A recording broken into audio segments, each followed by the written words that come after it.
Thanks for coming. We're so glad that you are here. My name is Ziegel. I am the assistant chairperson of the Department of Music here at Towson University, where I am an associate professor of music history and culture. I am also the chair of the Capital Chapter of the American Musicological Society. Tonight's event is part of the Many Musics of America project, a landmark event series organized by the American Musicological Society to spotlight the richness and diversity of America's musical traditions as our country approaches its 250th anniversary. The project brings scholars, musicians, and audiences together to explore a vast tapestry of stories reflecting the history, richness, and diversity of America's musical traditions. In addition to tonight's presentation, an exciting calendar of upcoming events is planned all around the country. You can also access a rich library of online content at the project's website, musicsofamerica.org. There you will find recordings of live events, digital resources, and the Music Means blog, to which music scholars contribute insights about our nation's many musical traditions. Tonight's program is the first in the series to feature a singer-songwriter performing her own original songs. The performance you are about to hear is being filmed for preservation within the Many Musics online archive. So if you had friends who wanted to be here tonight but couldn't make it, be sure to tell them that they can watch this online once it gets posted there. We wish to thank the American Musicological Society, the National Endowment for the Humanities, the National Writing Project, the Towson University Department of Music, and the James Muse Anthony Fund for Music Enhancement for providing the financial support necessary to present this event free of charge. If you'd like to make a donation tonight to further support the mission of the American Musicological Society, including the Society's programs, research grants, and awards, you will find a QR code for that purpose on your way out the doors. But perhaps most importantly, though, I want to extend my thanks to you for coming out to Towson University tonight and choosing to spend your evening here with us. So with that, let me turn things over to my colleague, Gretchen Carlson, to introduce tonight's artist, the wonderful Allison Young.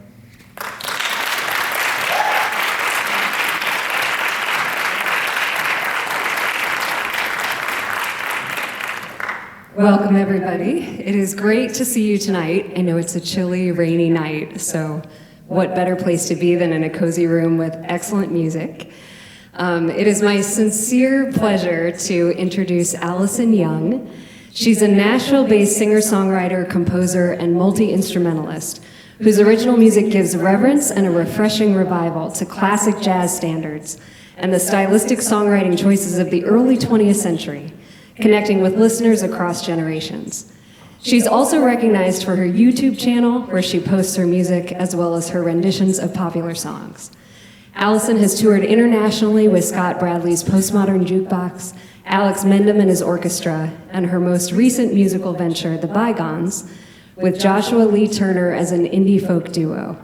Allison is currently working on her debut solo album, which will incorporate elements of jazz and indie music wrapped in hi-fi production. And I have it on good authority that tonight will be world premiere of some of these original works, so you will be the first to hear them. So please join me in a warm welcome for Allison Young.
Tapestry trees of angelic women talking about how we're all sinning, and the way our heartbeats flutter.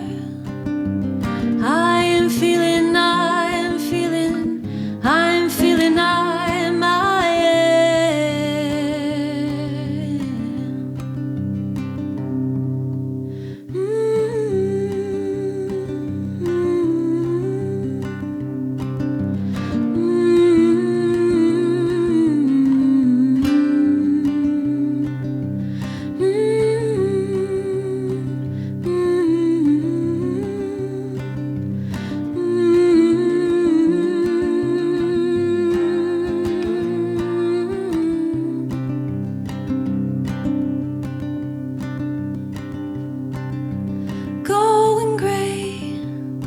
is a sign of winning. Thank God for George Gershwin. The man I love is on a train and I am feeling, I am feeling, I am feeling, I am, I am.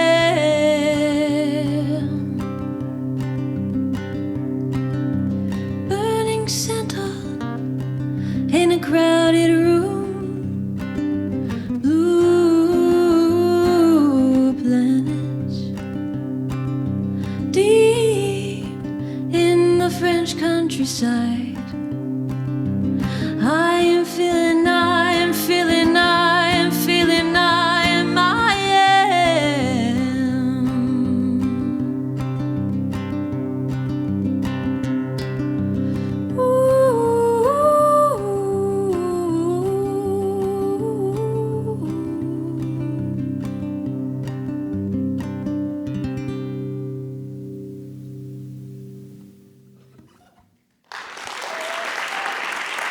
Thank you.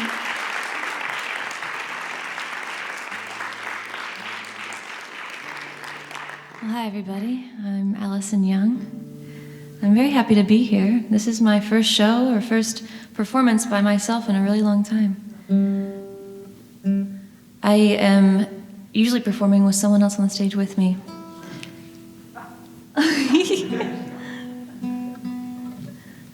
But I've got a handful of songs for you, and a lot of them are songs that have never been heard before by people other than myself and my partner. So this is a exciting thing for me, and hopefully for you too. This next song is yet another original. It's called Lonesome Dog. And a lot of my songs, they have a lot of inspiration from country, old jazz, a lot of 70s songwriters. It's kind of all over the place. Hopefully it makes sense.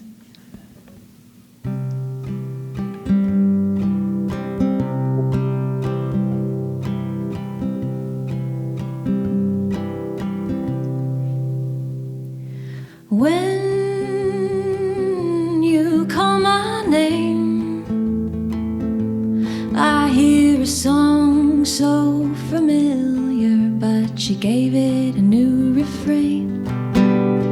When you kiss my frame,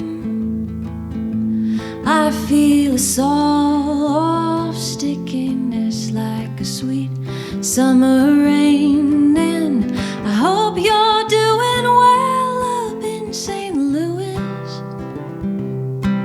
and I hope that you're still finding time to read, and I hope you're getting everything you want and need, but I'll be waiting here like a lonesome dog, hoping you come walking through my door.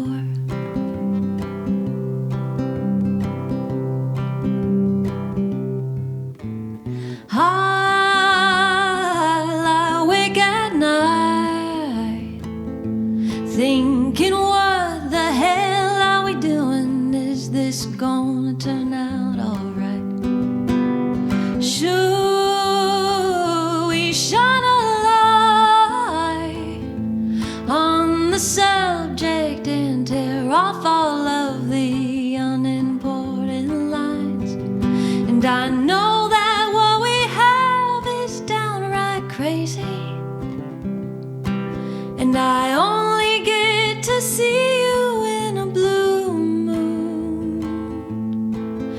But darling, I hope that I get to see you very soon. Till then I'll be waiting here like a lonesome dog, hoping you come walking through my door.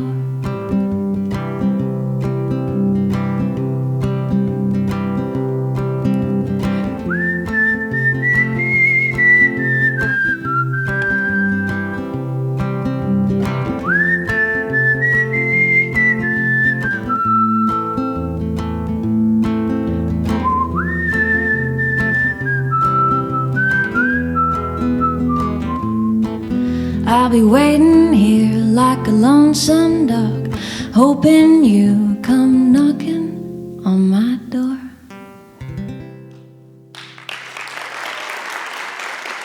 Thank you.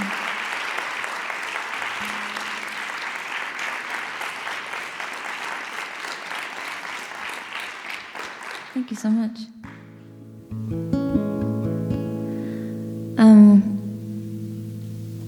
I'm just going to play this next one.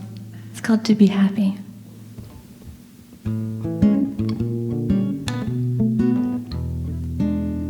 Actually, the song is very much inspired by a lot of old standards. I feel like this chord progression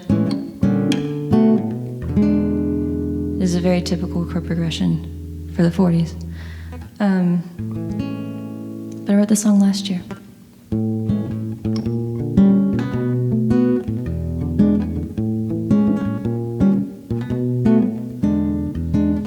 You took me out of the place that I felt comfortable, and now I don't want to go back. We saw a rainbow in the middle of Wyoming. I took a photograph, but it came back black. Ooh, I want you to be happy. Ooh, I hope I make you happy. Ooh, I want you to be happy. I just want to make you happy.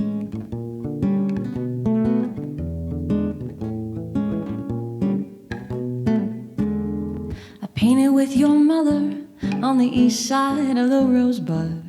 I love the way she looks at the world. I'll always feed you when your hands are on the steering wheel. I hope we never change, even though I'm sure we will. Ooh, I want you to be happy. Ooh, I hope I make you happy. Ooh, I want you to be happy. I just want to make you happy. Half the time I'm terrified. My mind gets the better of me.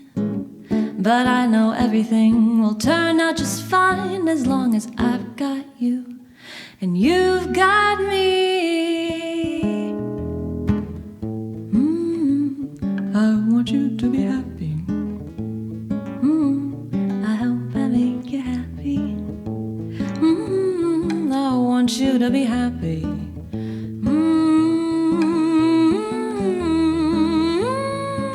I want you to be happy. I hope that I make you happy. I want you to be happy. I just want to make you happy. I just want to make you happy.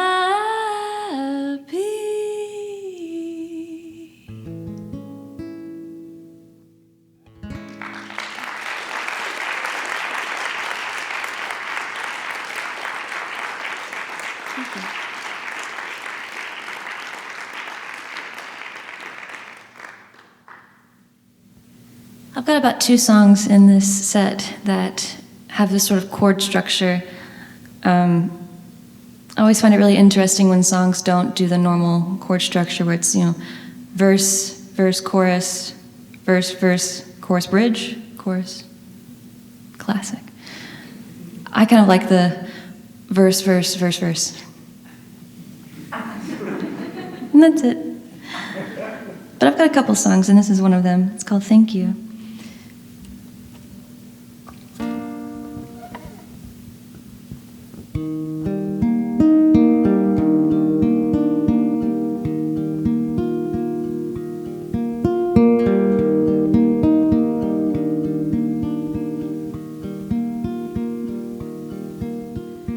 Sometimes I'm not nice, sometimes I'm not sweet, sometimes I count twice to 10 before we meet. But who's really to say what's normal anyway? Thank you for loving me the way that I am.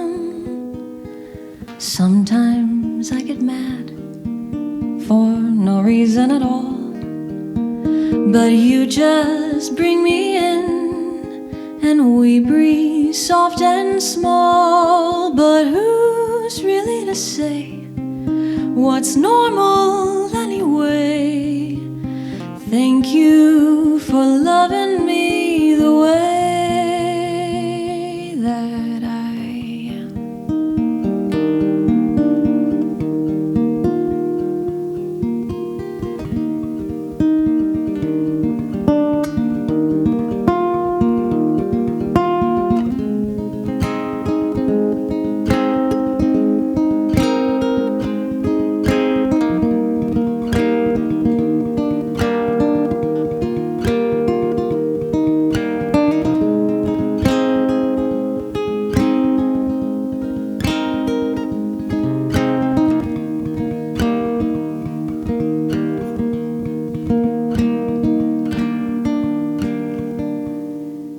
Sometimes when I'm wrong and it's not clear to me, you just sing a song that spells it out sweetly. And who's really to say what's normal anyway? But thank you for loving me the way that I am. Sometimes when I feel I don't deserve your love, you look into my eyes and tell me I'm enough. 'Cause who's really to say what's normal anyway? Thank you for loving me the way that I am.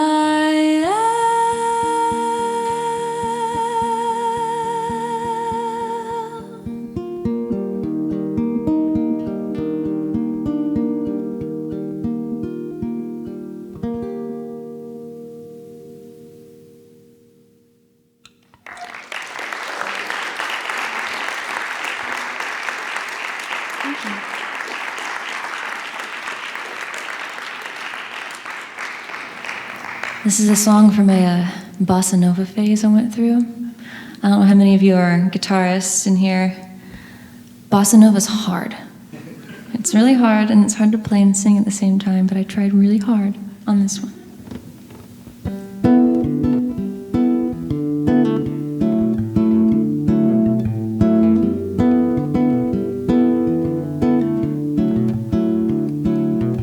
Oh, actually, I have a fun story about this one. So, the song is called Tiny Vases, and I really love old things. The older, the better. So I love going to estate sales and antiquing, and for some reason, I have called it upon myself to gift my fiancé tiny vases. When I find them and I see them, I always buy them, and he has like way too many. He didn't ask for them. They're filling up his studio, but the song is about how I like tiny things. That's it.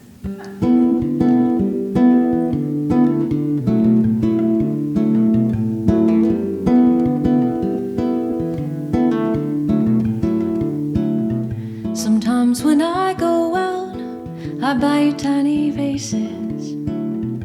I don't know why it started, but it always brings a smile to my face, and I can't stop now. You've got too many on your shelf, and it would look weird now if I got you anything else.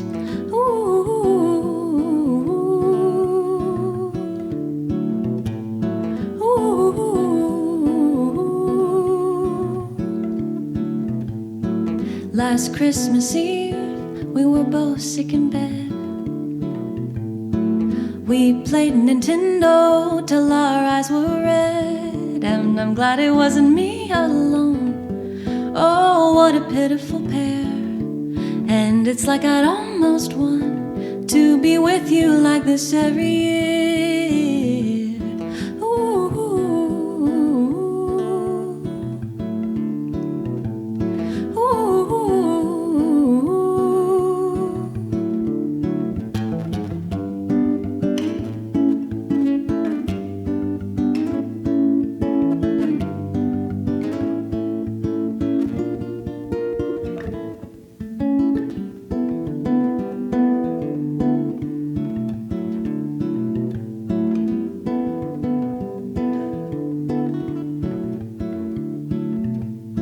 I went to the West Coast for a month or so.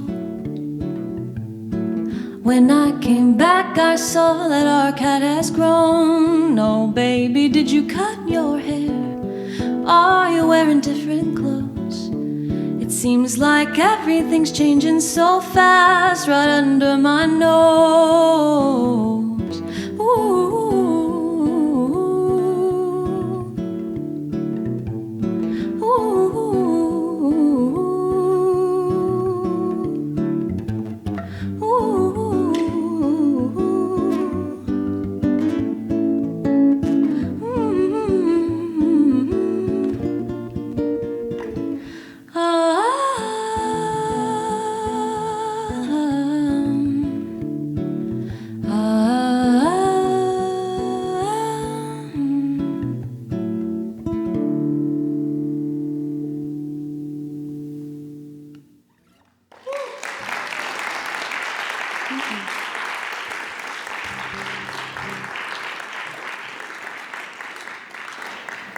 So kind of my story of how I came to be. I went to college and I studied music business because I thought it'd be nice to know what's going on in there, you know? If I'm going to go into it, I might as well have a flashlight. But I studied music business, and then I moved to Nashville, where I began writing songs and making YouTube videos. And I have a fellow YouTuber that I have been friends with online for a long time, and his name is Josh Turner. And we both bonded over our love for older songs, and actually specifically a Simon and Garfunkel song, which we always make jokes that he's Paul Simon and I'm Garfunkel, obviously.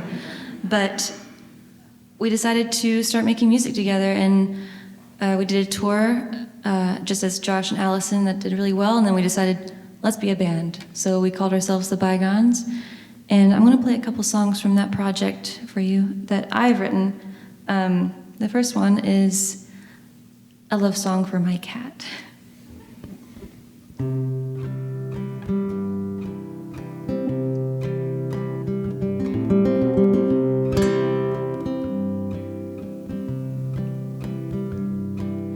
Leaves on the vine, taking my time, there's no reason to want time to pass. I want this to last, my dear. Nearly a year, wearing your heart on your sleeve, and there's so much to know, places to go on your way.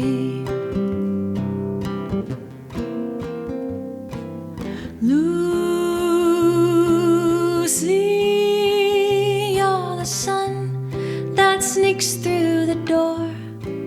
You're all that and more.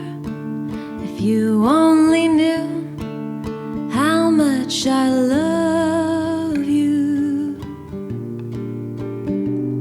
I give you my heart, you give me a scar to remind me. As long as I'm home, I'm never alone, Lucy.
only knew how much I love you. I give you my heart, you give me a scar to remind me that even though our clocks keep different times, and you'll never know how hard I try to give you my all, but you ignore my calls, Lucy.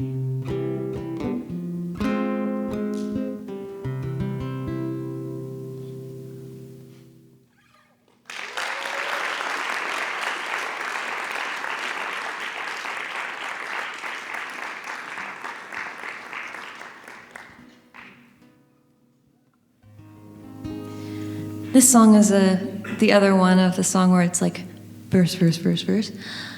I was really inspired by the songwriter Robbie writing this tune.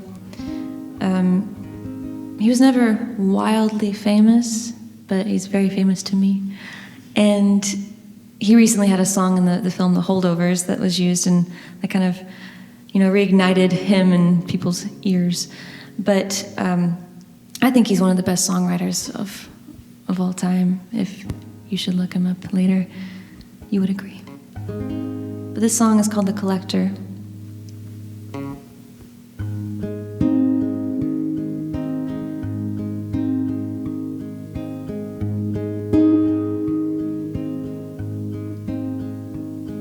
If I could lock up your words and save them for a rainy day, what would you say when the rain comes tumbling down?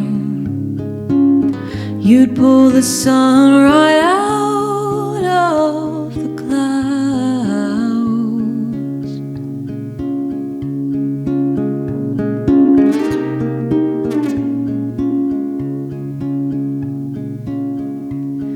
If I could hold your kisses in the palm of my hand, that would be grand when I'm somewhere without you.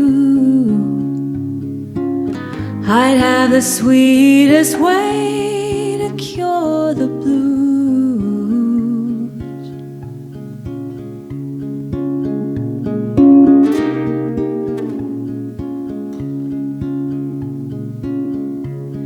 If I could take your embrace and wear it like a winter coat, don't you know that's my favorite way to keep warm?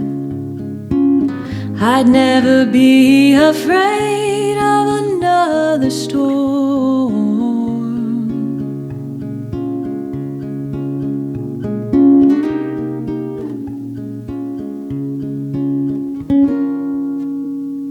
If I could capture your love and put it in a photo book, I'd just look at you every single day.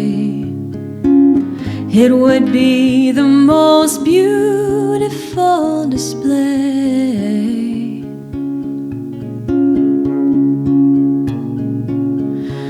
And I'd never look away, 'cause don't you see, you're always with me. You're always with me. You're always with me.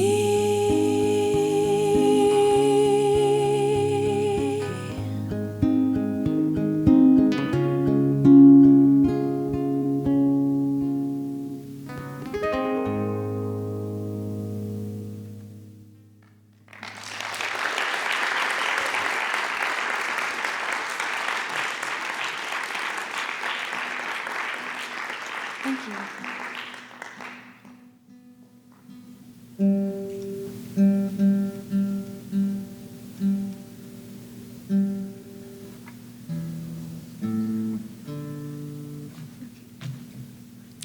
This next song is one of my last originals I'm going to play before I get into some cover territory. But I finished this song a few days ago. It's been an interesting journey being on the road so much, and it's honestly an insane thing to do to your mind and body. It's awful fun, but it's kind of crazy. But this song is sort of just about the happiness of knowing that you're missing someone and that someone is missing you. And it's called Happiness Is. Sort of also a head nod to Vince Guaraldi. It's got nothing to do with Vince Guaraldi, but I like that song of his.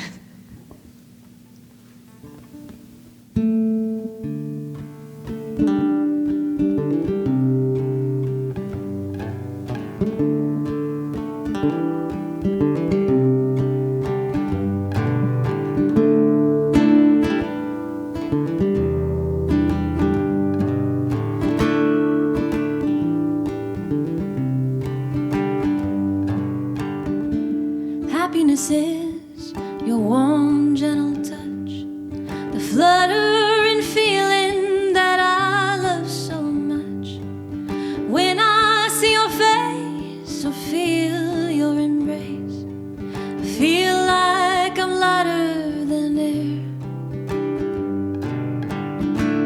Happiness is your lips on my cheek, sparks up a flame that burns through the week, strumming guitars under sunsets and stars, to be the wind in your hair.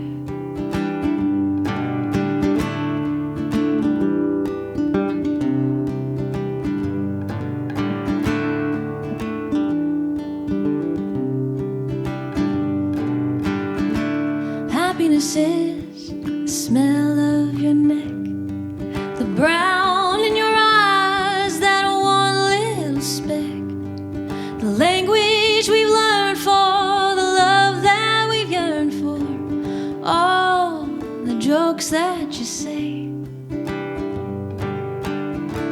Happiness is the longing for you. Just minutes or months make my heart break in two.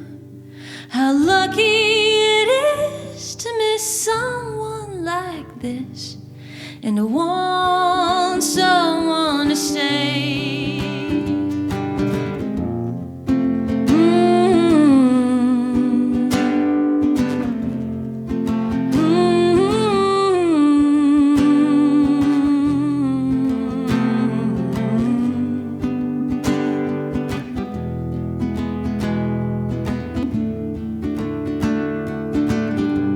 Happiness is all of those things.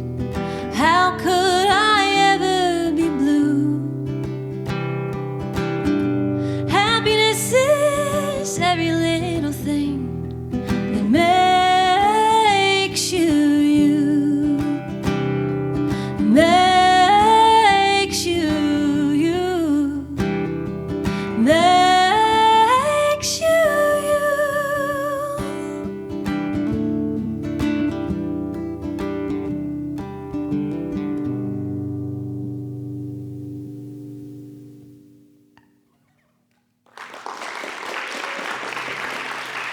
Thank you.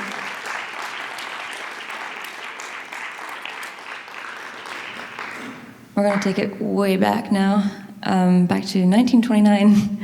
So this song became very famous by Annette Hanshaw, and I really love her songs. She's always kind of like a woe is me girl. She's like kind of the original like sad girl of the 20s. But this next song is written by Harry Akst. Akst? Do you know Akst? Great, Akst. It's got a really interesting intro, and I find there's a lot of older songs that have like really elongated intros that later in time were just kind of chopped off. And like one of those is like Stardust, and also So Over the Rainbow also had a very long intro that no one really knows about. But I'm going to sing the intro to this song. It's called Nobody Cares If I'm Blue.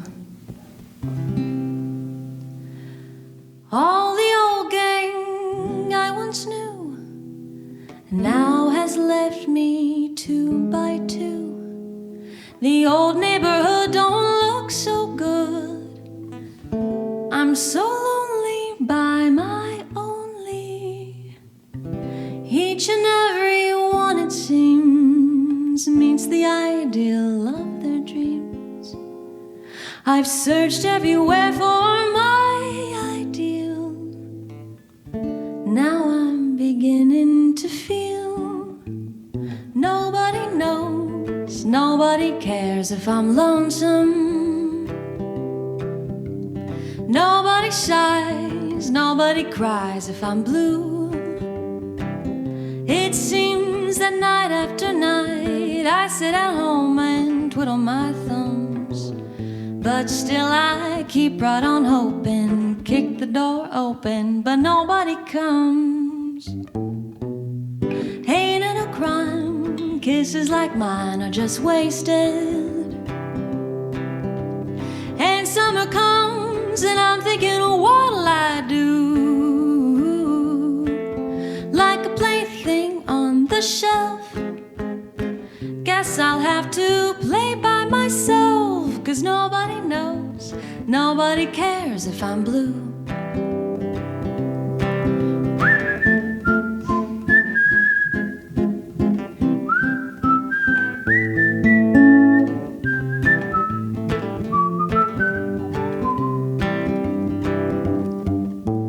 Nobody knows, nobody cares if I'm lonesome. Nobody sighs, nobody cries if I'm blue. It seems that night after night all I've got is just the four walls, but still I keep right on hoping, kick the door open, but nobody calls. Ain't it a crime? Kisses like mine are just wasted. And I'm so blue, I'm thinking, what'll I do? When it comes to happiness, I must be a stepchild, I guess, 'cause nobody knows, nobody cares if I'm blue.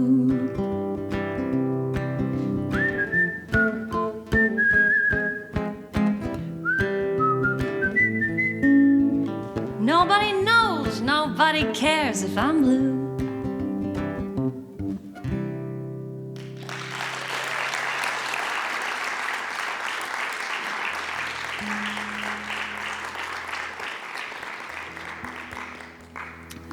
I have toured a lot with Postmodern Jukebox, which is a band that tends to make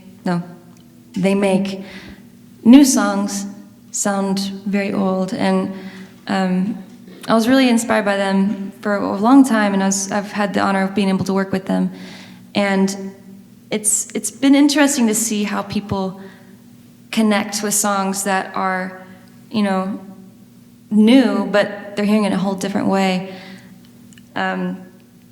I'm going to play another song. It's called So Tired. And I came to Scott Bradley, which is the arranger of Postmodern Jukebox, and I kind of handed him a handful of songs. I'm like, okay, I want to make this new song sound like a bunch of these old songs. And one of the songs was Electric Light Orchestra's Mr. Blue Sky. And I wanted to sound like a Patsy Cline song or a K-Starr song. So kind of like if it was recorded in the 40s, but this is a K-Starr song called So Tired.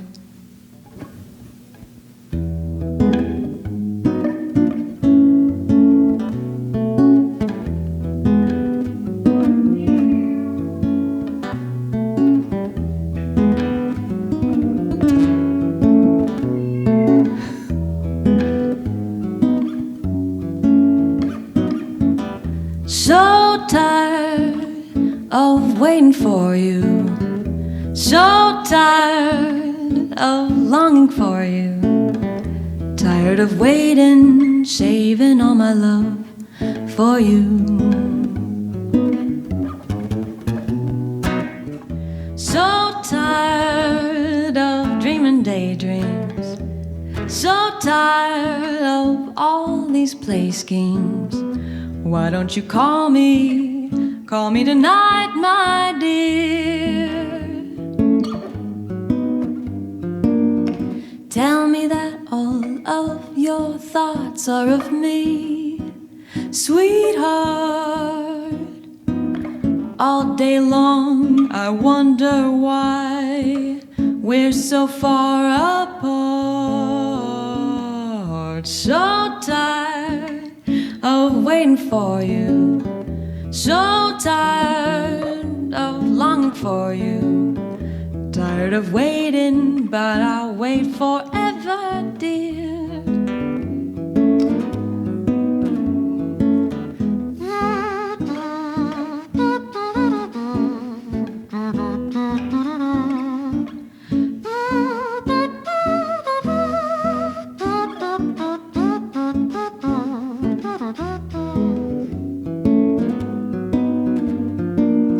Tell me that all of your thoughts are of me, sweetheart.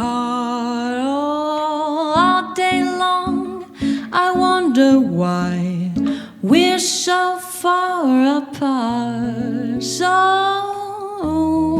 tired of waiting for you, so tired of longing for you, dear. Although I'm tired, I'll wait forever, dear.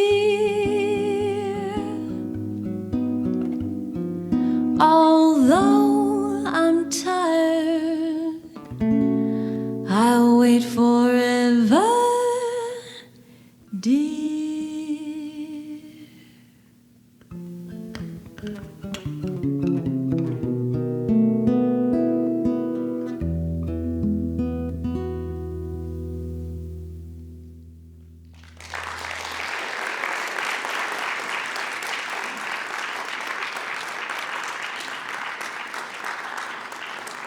Thank you. This is a song Gretchen wanted me to play.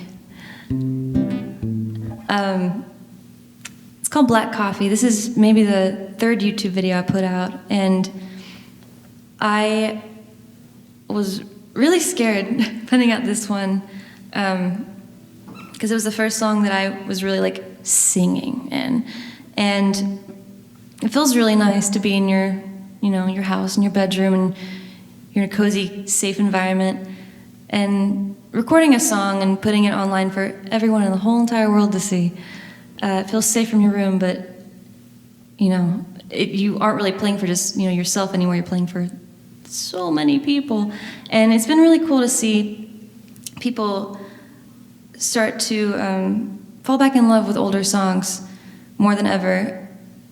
I feel like with cinema, especially, and it sort of creates a very nostalgic, comforting place, and these songs sort of are a easy connection to that nostalgic, comfortable place. The song Black Coffee was sort of one of the songs that started my career in a sense. It was sent to Scott Bradley, and he found me through this song and wanted me to tour with their band for a while, and that was really great. And this song is from 1948 by Sonny Burke and Francis Scott Webster. I've got my citations.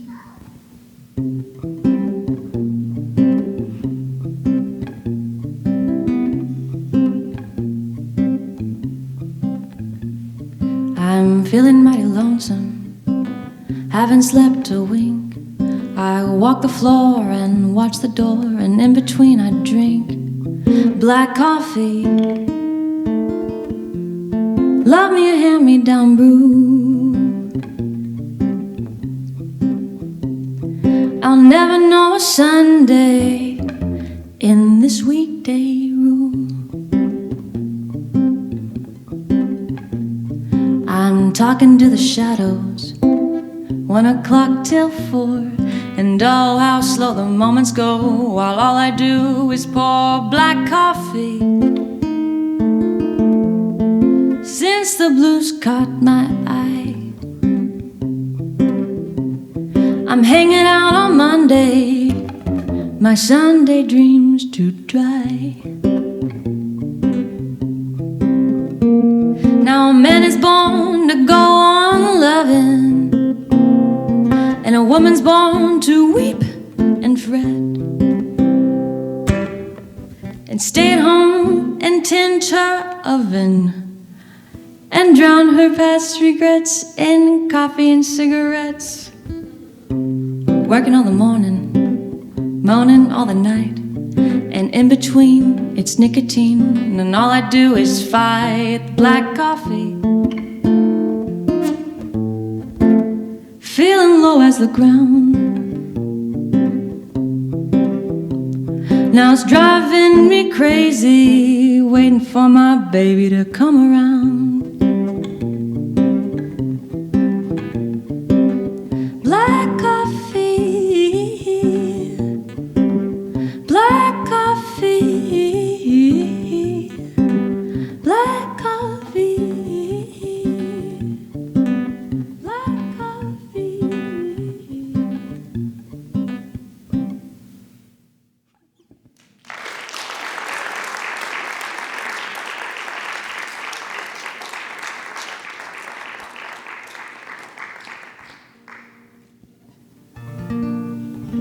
This song has a special place in my heart.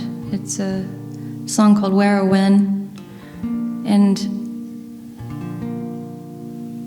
I recently had a friend tell me, he was like, you know, most songs are about wanting something you don't have or losing something you once had. And that's pretty much all of music. And this song is one of those longing songs for something that you think that you once had.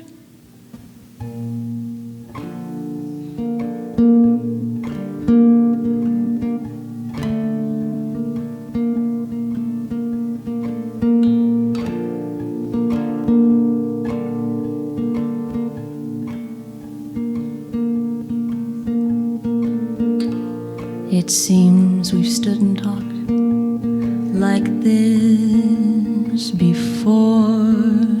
We looked at each other in the same way then, but I can't remember where or when.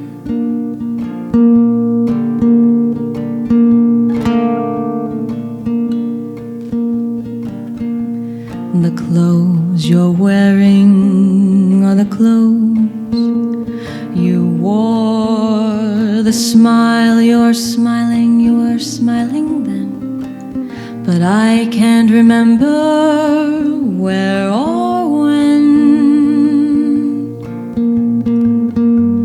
Some things have happened for the first time. Seems to be happening again.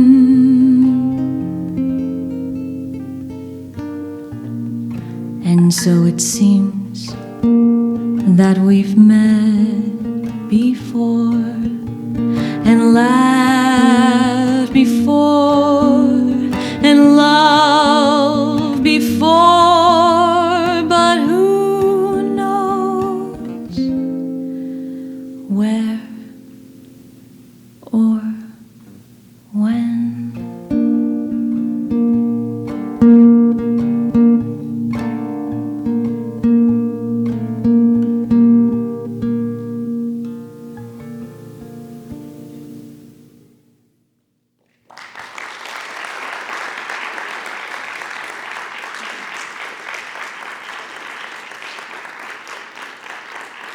Thank you.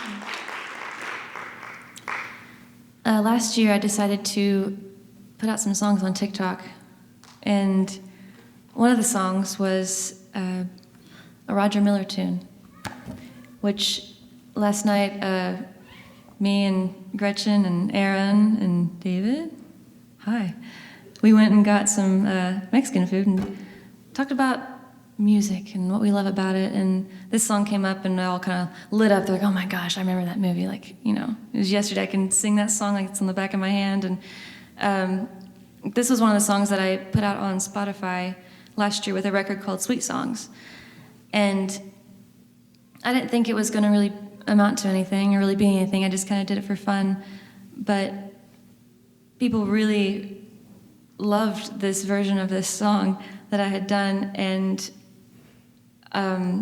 they loved how it brought them back to that nostalgic and warm place. And so I wanted to create an album that was just an album of nostalgic and warm songs. But this song is by Roger Miller. It's called Oo-De-Lally. It's from the 1970s version of Robin Hood.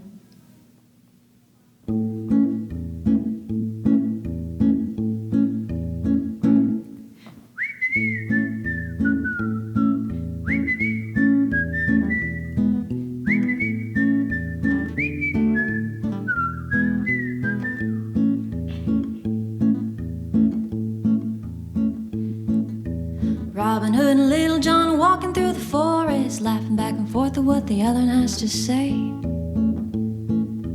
Reminiscing this and that, having such a good time. Oo-De-Lally, oo-De-Lally, golly, what a day.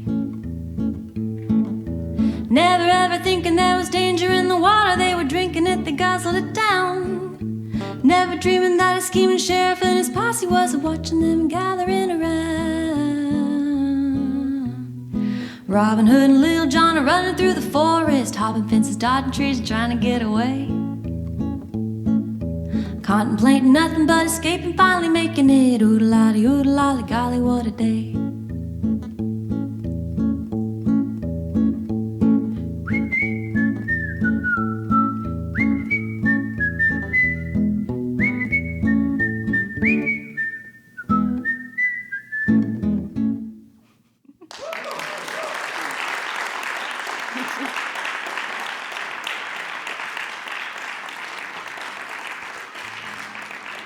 Thank you.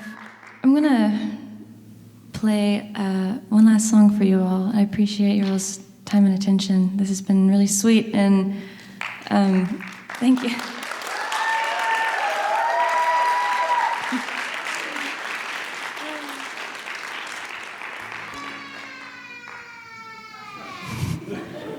I'm gonna cry. This next song is an original of mine, and I have a handful of songs that I've recorded that are pretty much ready to be put out, but I'm waiting for a minute on that, just to kind of get a little bit more songs in the pocket. But this song, I wrote about a town in England when I was on tour. It's also where my fiance proposed to me. It's called, this is not a segue, but somehow it is. It's called Robin Hood's Bay. And it's a tiny little town next to Whitby on the East Coast. And everyone who works and lives there is like a fairy tale character. Everyone's like a cobbler or a chimney sweep or a bookkeeper or the cutest little jobs. But I wanted to write a song about my time there and why I thought it was so beautiful. And the song's called Lavender. And also, I want to thank Gretchen and Aaron and the Musicological Society for having me here tonight. It's been quite a treat, and I really appreciate you all believing in me and asking me to come.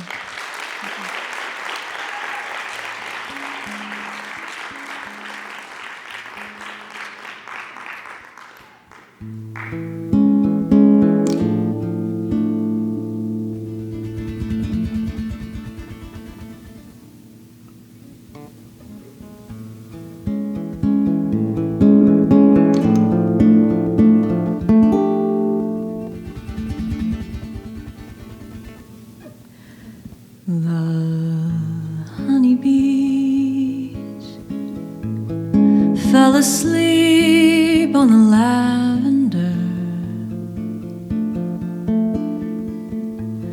and the fragrance blows through the willow trees, past the sailors, the gardeners,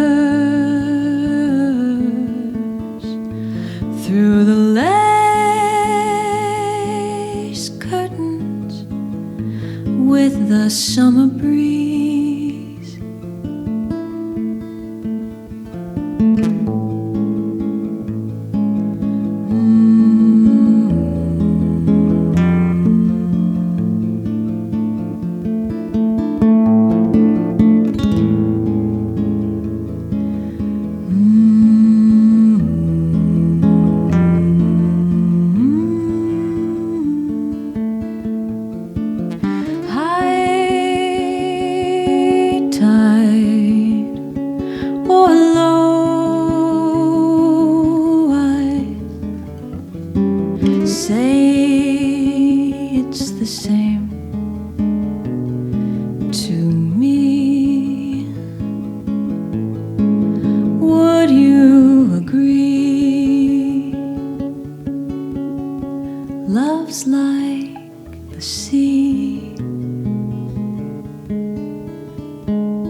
So folks, please stay right where you are. This is only part one of an enchanting evening.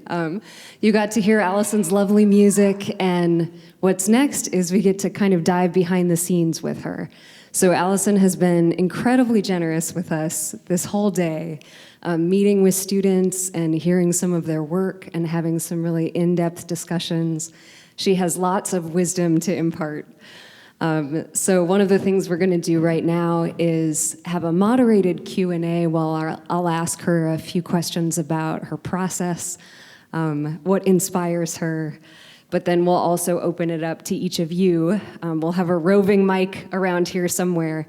So if you have questions for her or things that you're interested in learning from her, be thinking of them, because you're up next.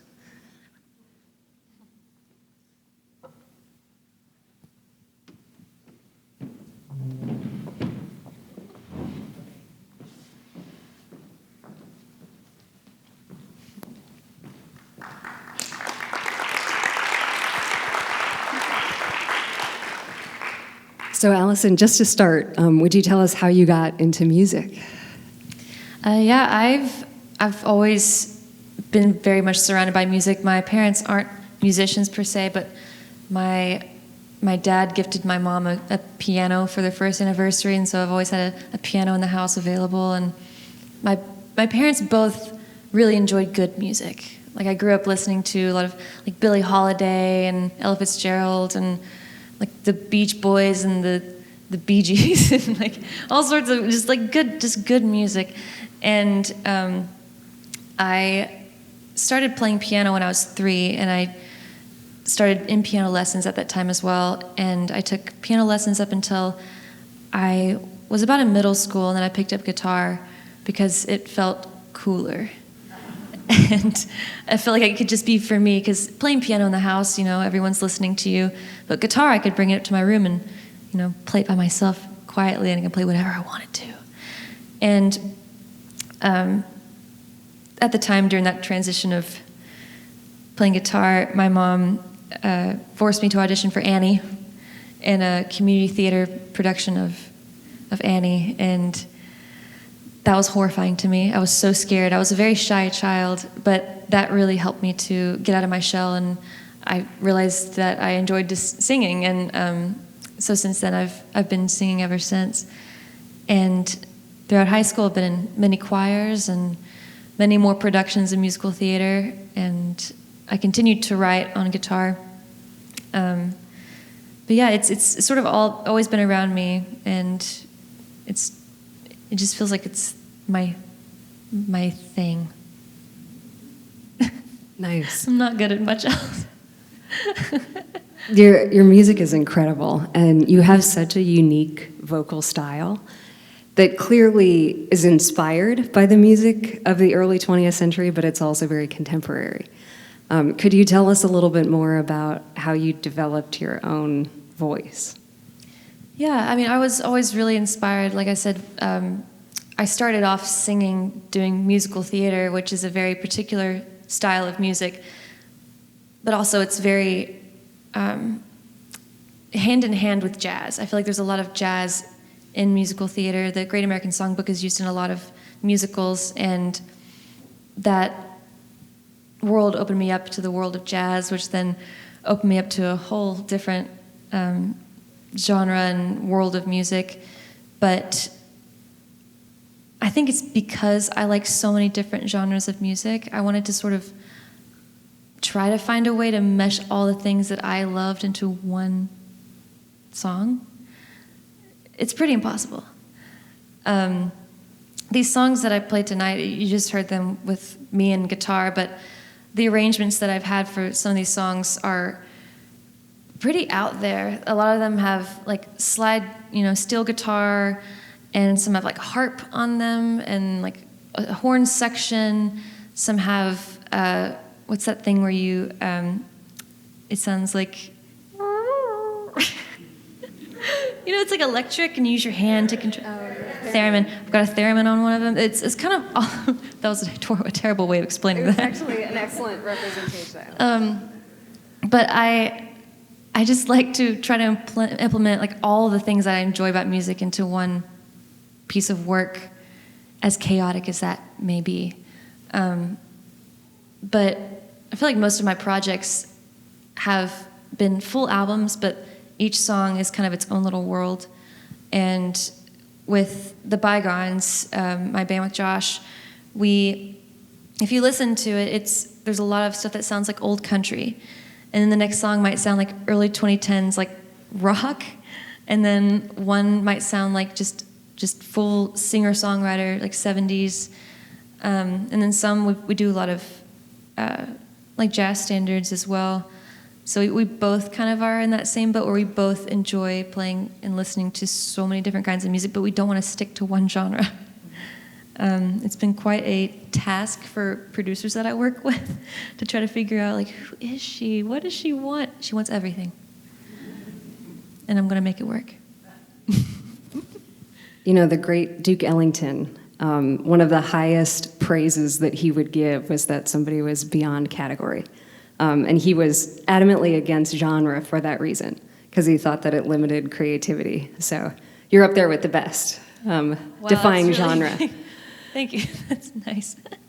But I think, this idea that it's been described as a postmodern age right now, because the past and the present kind of exist simultaneously, especially because of technology. I know I have a few students out there, so this was week 1, and one of the questions we talk about in introductions is, what kind of music do you listen to? And so many of you say, it jumps all over the place. It's really eclectic because there's so much that's accessible online. And you've worked with Postmodern Jukebox, which has this interesting take of taking contemporary tunes and giving them an older sound. But you've also taken older music and made it your own in contemporary times. So I'm interested in your take on, what do you think is the meaning of older music for audiences today? I feel like, it's music in America specifically, it's shaped the world. People all over the world tend to look to America for like style and for music taste and for things. I feel like, America is like the leading country with entertainment, the biggest, and I feel like we really love to feel like we're all connected, but we're all finding something very new.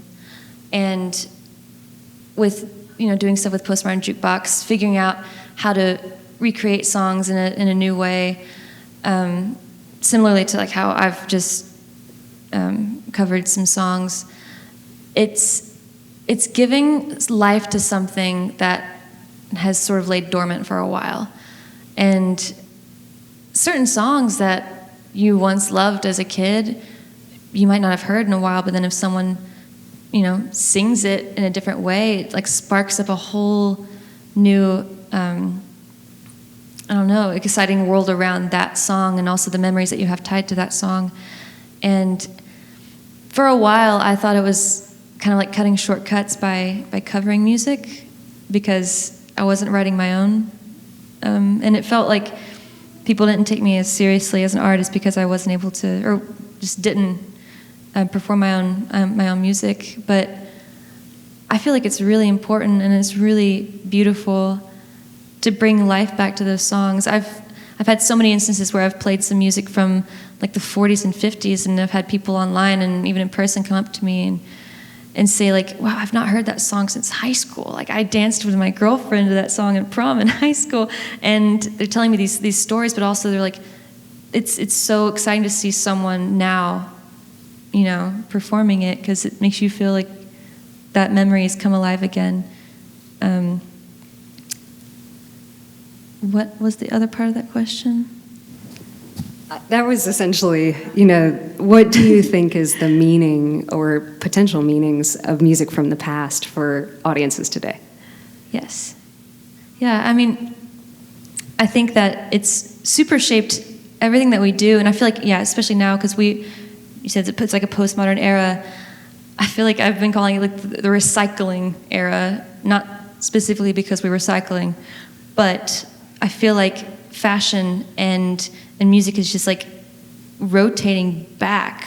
When you look at people now, I feel like more than ever, people are just wearing everything. It's not like a certain style is really in. It's like people are putting together like 1970s shoes with like a 1950s skirt and like a 1920s top, and then they wear like a weird like 80s headband. It's just like everything is in because people want to feel connected to the past. Because I feel like we're going so fast into the future. It's kind of a way to hold on to the past in a nicer way. It feels comfortable. Yeah. Yeah. And, you know, a thing that always strikes me about the Great American Songbook, or the way that this music kind of recycles and connects with new generations, is the timelessness of the messages. You know, where or when, this kind of unrequited love or longing, that's something that people have identified with generation to generation. Or even 1929, nobody cares if I'm feeling blue, right? We've all been there or felt like that at some point. But an interesting challenge that I want to ask you about is if you're working with a song that might have lyrics or associations that are no longer contemporarily relevant. So for example, there were some maybe questionable gender roles in Black Coffee, right, the way that it was described. So when you encounter that kind of thing, how do you navigate it as an artist? Or, you know, your work with Postmodern Jukebox, what kind of challenges have you had to navigate? Yeah, I mean, obviously there's some things, and there's a lot of songs that have existed in the past that if you listen to them now, you're like, ooh, not great. But the thing is, at the time, that it just was kind of how the world worked and just how things existed. And obviously, like, completely erasing these songs and a lot of things that, you know, had to do with the music and like with like racial inequality and like sexism and things like that were really prominent to the time, that were really pretty bad. It was sort of sewn into the music because it was of that time and how it was sort of normal. But I've noticed that there's been certain songs where people have sort of taken them as their own. For instance, there's a song called Wives and Lovers. Do you know that song? It's a song from the 40s that basically is a man singing to his wife, basically saying, like, you need to have my dinner ready, and you need to look good when I get home, and, you know, you can be my wife, but also my lover too. You need to do everything. And it was just like, what? It was just too much, and so it was extremely sexist and bad, and it made women just seem like they were an object and like a toy. And I mean, this even wasn't that far later, but in the 60s, Julie London decided to do a cover of that song. And because it was a woman singing it, it sort of, like, it was almost empowering, kind of like, hey, screw you, you know? But so, I mean, it's just, even just over time, I feel like people have taken songs and sort of like acknowledged, like, that's not great. And people will alter some lyrics to sort of make them almost empowering songs, like taking back that power. And I've noticed that with a lot of vintage songs and the vintage community online, it's really big in a way where it's a very accepting community. And when you go to like conventions or events that are very like vintage themed, I've noticed, and I've spoken with a lot of people that at the time they were being very oppressed. Like, I mean, any queer person or person of color at the time, they couldn't be themselves so freely and live their life as loudly as they can now. We're still dealing with a lot of things there, but in relation, now you are truly able to, like, you know, be yourself. And so I feel like there's a lot of people of color and of like the LGBTQ plus community that have sort of taken back vintage music and vintage styles, and I've seen people wear these buttons that are vintage styles, not vintage values, to take back that power from a time when they didn't have much of a voice and feel safe. And I find that really, really cool and really fun to be a part of, and it feels really invigorating. But also, giving those songs sort of a fresh face that feels really good. Yeah, thank you. One of the things that you've been doing so beautifully all day is encouraging the students to find their voice, and to be really authentic to who they are as an artist and an individual. There's the attraction and perhaps the constant barrage of social media and the desire to get out on social media, which is a part of the business now. But you very wisely advised, don't make it just about getting on social media, but really find your creativity. And so we've been talking about the music of the past that you've been covering or really making your own. Can you talk a little bit more about your original approach to songwriting and how you have developed that? Yeah, I started writing music when I was 14, when I started playing guitar, and it's definitely adjusted over the years. I feel like I was talking to someone today. I don't know if they're here, but it's so easy to write a sad song because that's such a strong emotion. And there are so many sad songs that are really beautiful, but so sad. And it's harder to write a song when you're happy for some reason. You would think it would be almost the same, but it's really difficult to write a happy song. And so after writing for a long time, I looked back and I was like, man, I've got a lot of sad songs. And it makes me feel sad when I sing them. And it makes everyone feel like kind of sad to hear them.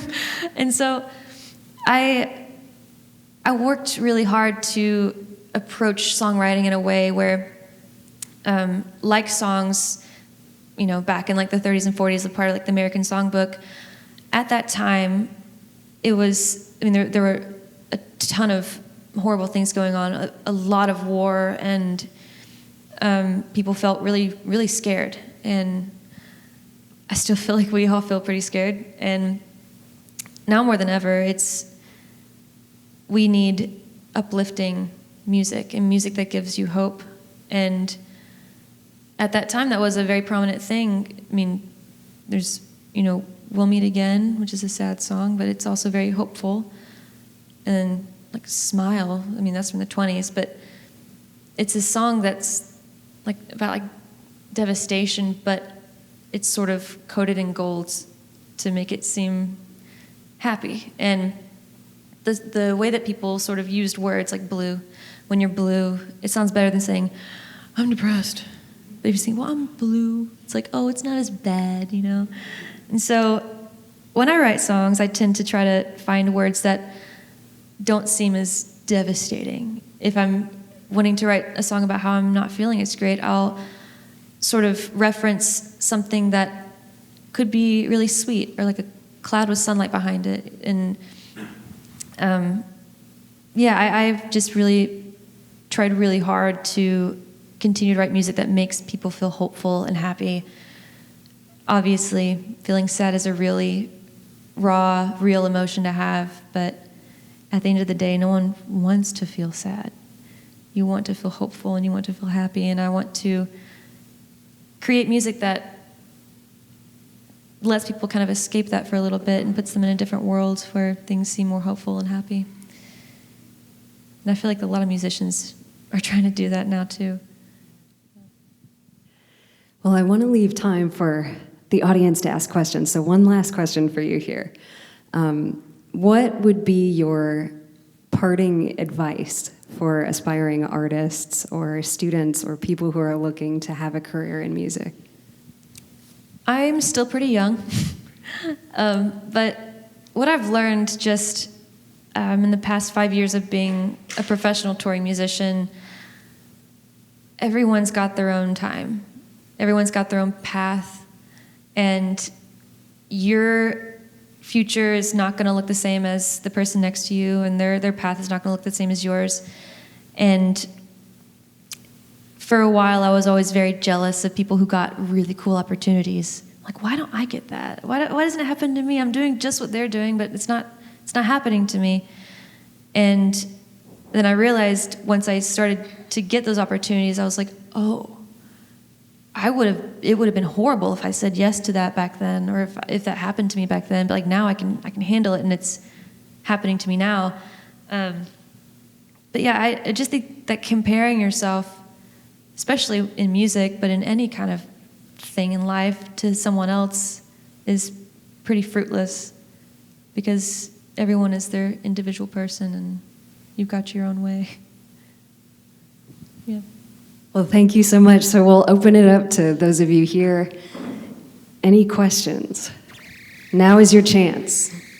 This one, right? Why don't you say, you got mic 2 on? Yeah. Would you say your name first, to introduce yourself, first name, then ask your question? Hi, I'm Emily. Hi. I know a lot of performers struggle with imposter syndrome, so I was curious if you or someone you know struggles with that, how do they deal with that? I super do. I mean, like I was saying, like tonight was my first time. This is the first show I've played by myself in maybe a year and a half, and actually this is the biggest like room that I've played by myself. I am horrified playing in front of people. I don't know if it seems like I'm not, but I super am. I'm always so nervous before I get on stage, and I'm nervous on stage, and I'm nervous after I get off the stage. And I always feel like I don't deserve good things. And just recently, I have been better at overcoming that feeling of like the imposter syndrome, which has been years and years and years of me like really struggling with it. But I think it also has to come back to like comparing yourself to other people, because yeah, when something's supposed to happen to you, I think that it's going to happen to you in the time that it's supposed to. Because there's like I was saying, like there's been so many times where I've been offered something and it just didn't work out, and I was upset that it didn't work out. But if it had, I mentally would not have been prepared to take that on. But I also find it really comforting that when I try to be like someone else or try to do what I think is cool that people would like, it feels ingenuine, and it actually like looks ingenuine to other people. And so when I started like truly just dressing the way, I mean, like, what is this? When I start dressing the way that I want to dress and like just doing whatever I want to do and like play the music that I like, it doesn't really make much sense to me or maybe anyone else, but then people see that and find it interesting, and that's what makes me kind of different. And that's just how I'm rolling with it. Just Thanks. Thank you. I feel like a Raggedy Ann doll. But yeah, I think it just once I really accepted that, like, yeah, my music is confusing, and it's going to be confusing. I don't even understand it, but like being comfortable knowing that, like, oh yeah, that's just how it is, and that's just me. And then when people actually like it, I'm like, okay, that's nice, that's great. I don't know. Imposter syndrome is weird, and I think that everyone has it, and if you don't have it, that's crazy. My thought. Back. And introduce yourself by first name. Hi, I'm Charlotte, and I want to ask, where does your songwriting process start, and where do you find inspiration for your lyrics? Good to see you again. I saw you earlier today. I find a lot of inspiration from cinema. I love older films, and I feel like when I get really like in a rut and I can't write about anything, I go to the movies. There's an independent movie theater in Nashville that I love called the Bell Court, and I'll go by myself and I'll get a glass of wine and I'll go watch a movie that I've been wanting to see for a long time. And it's like taking yourself on a little artist date. I don't know if any of y'all have ever read The Artist's Way. It's so hard to get through. But one thing that I've taken from it is to take like the little artist in you on a date every once in a while.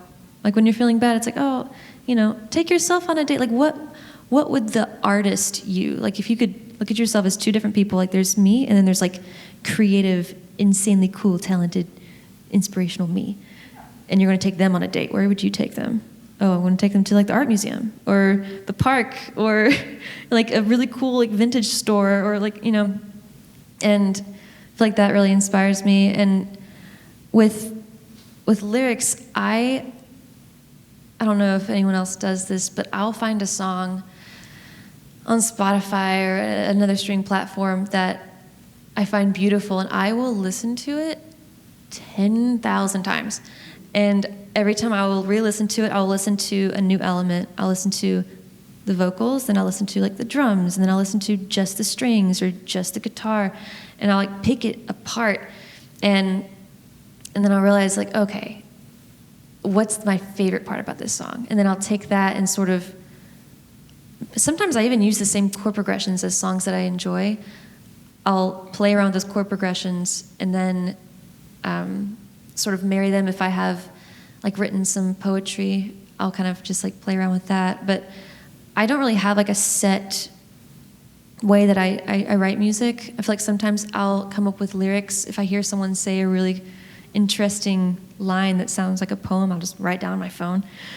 And then sometimes I'll just be humming a really cool melody, just take out my phone, voice memo, and then it usually just involves me sitting down and sort of patching all these different elements together to create a song. But I feel like so many different artists have so many different ways. I feel like no one really has one specific way that they write a song. I feel like every other song is a completely different way. Like some starts with lyrics, some starts with music, some starts with one lyric and then just like a symphony. I don't really know. But yeah, taking my little artist on a date usually is the best inspiration for me.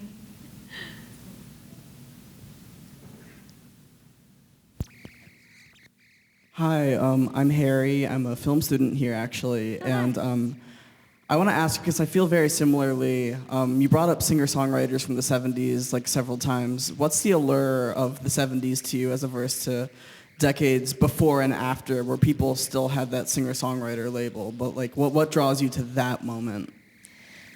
I feel like in the early 70s, late 60s, early 70s, for one, the gear, like we should have stopped making recording gear after that. That was when it sounded the best. I mean, that's how I like to record my stuff. All of my songs are usually recorded on analog gear from like the 70s because it just sounds amazing. But at the time, I feel like songwriting, like writing songs that were really real and kind of about real human emotion and not so like fluffed up, that was kind of when it really started to happen. People started writing about, I mean, that was, you know, when Vietnam was happening, people started writing about war and about deforestation and about problems that humans are facing with each other, with the world. And I feel like in the 70s, that's when it kind of got real. People kind of took down that that gold, I guess, covering that makes everything sound so like, oh, so nice. Because like I was saying, like, you know, I think we need songs that have hope and that are happy, but also it is really important too to look at things and like, this is how things are, how can we help? And music from the 70s, there's like Bob Dylan, there's like Joni Mitchell, Carole King too. They're just writing, like Carole King wrote a song about a church getting shot up. And I mean, that's extremely relevant with things that are happening now. Like we just hear about, you know, gun violence and the fact that someone wrote a song about that. It feels kind of, you know, jarring, but also the fact that someone wrote a song about that, people share that, people listen to it. It becomes more relevant and people become more aware of it in a different kind of way. Yeah, I just think that there's a lot of music from the 70s that really kind of shook the world in a different way than it ever has lyrically. Yeah.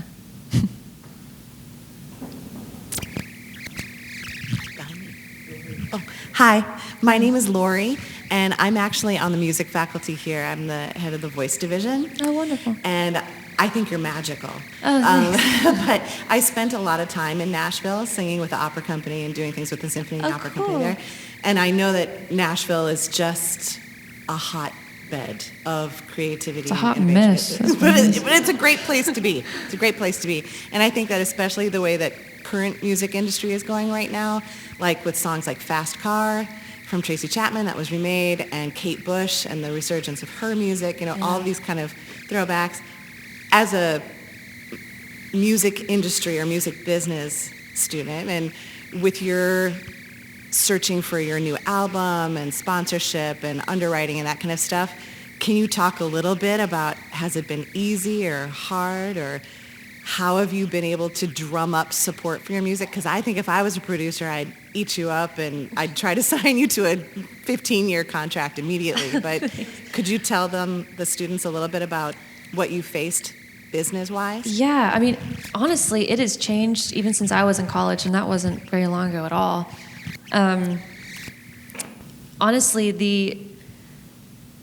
when TikTok happened and when short form came into popularity, it killed the album. People don't have attention spans for an album anymore. People have attention spans for maybe half of a song, half of a single, maybe a whole single if you're lucky. That's why when you see a lot of artists, they're like, I've got a new song coming out. It's like they have one song. But back in the day, people had, it was either a A-side, B-side, or it was a whole record. You put out the record, you tour the record. But now, if you put out a whole record, if you look at the numbers on Spotify, I mean, just me personally, I had a record that had 11 songs on it, and from the top to the bottom, you can see the numbers get from like a good amount of numbers, and they just diminish over time because people just don't listen to the whole album. They listen to one song, and then they kind of get, it's really interesting. But saying that, there have been so many stars that have emerged from TikTok and Instagram, which personally, there are very few that can really handle being a touring musician and really doing it. It takes a lot. And when you post a song that's 15 seconds long on TikTok that blows up and it gets like millions of views, and then you make a full version of it that's about a minute, 2 minutes long, put it on Spotify, it blows up overnight, and then you go, that's all I got. I'm done, great. But a lot of record labels and publishing houses have been signing these artists because they make a lot of money off that very one song, and then they don't have anything else to offer, and they're kind of like, okay, well, we've spent all this time and money, banking on you making so much more songs, and they don't really do it.